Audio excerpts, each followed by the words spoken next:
Now we'll go into the student's perspective. Now the student will have to use Lockdown Browser in order to get to the exam. If they try to use a normal browser, they would essentially run into an error message just reminding them that they're using the wrong browser. And they could either install it if they haven't installed it already, or they would just go to the browser that's already installed on their machine and navigate in to take the quiz.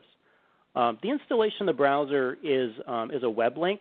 So when you click on that, it does a quick install to the machine.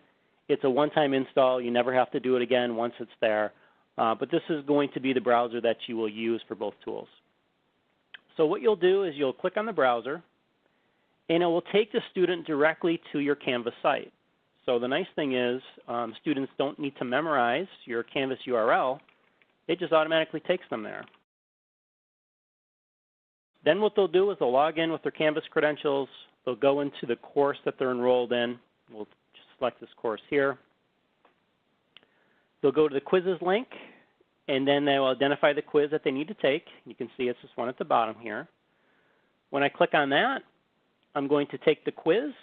I have set this up for limited attempts for demonstration purposes. And then it launches me into the quizzing environment, and then it locks me in. So now what you'll notice when you're looking around the screen that there's some key elements missing that a normal browser would have, but the Lockdown Browser has stripped them away. So if you look in the upper left, you'll notice that I'm not able to navigate within Canvas anymore. Now that we launched the quiz, we want to be locked in. Our file edit menu bar has been removed. Our URL address field up here at the top has also been removed, so there's no way to type in Google searches or anything like that. Upper right-hand corner, you're not able to minimize or maximize. You're not able to close out of the browser, again, until the exam is complete. Some of the things that you're not able to see me doing in the background, but I'm just going to talk through them. The right-click menu on your mouse is no longer working. Alt-tabbing, function print screen.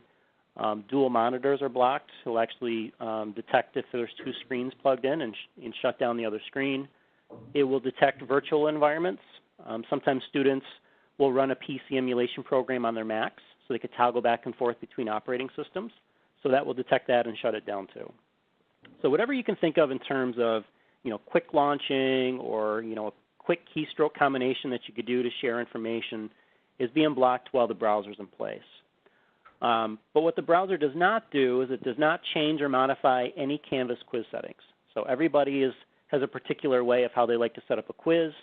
In terms of settings, all those settings that you apply to the quiz will still remain the same. If any of you like to use advanced formatting, such as maybe embedded images, links out to areas on the web, maybe accessing videos or audio clips, depending on the type of courses that you teach, the browser will still give you that flexibility.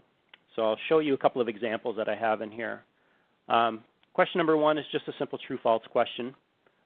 Question number two, what I've done is I've linked out to a PDF to allow the student to view a diagram to then better go back and answer the question.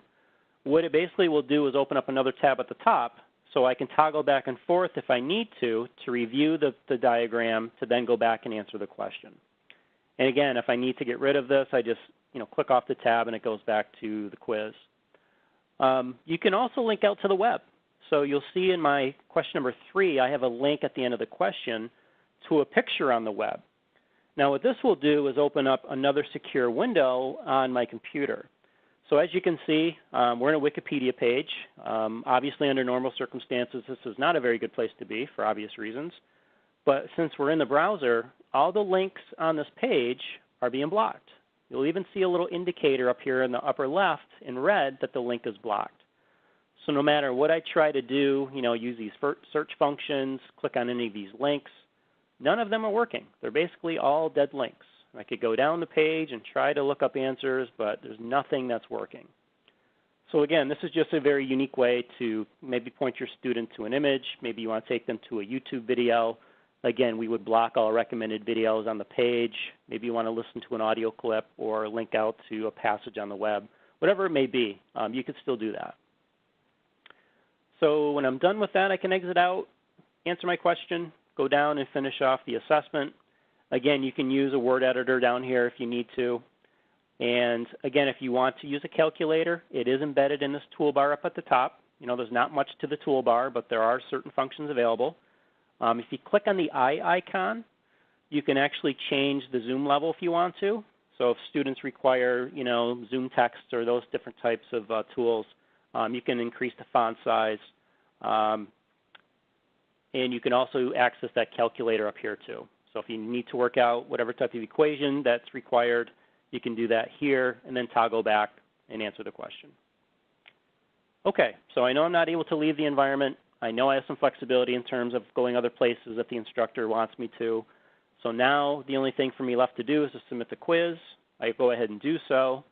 It now saves it to the Grade Center in Canvas, and now that it's there, I can exit out of the browser, and everything will go back to where it was before.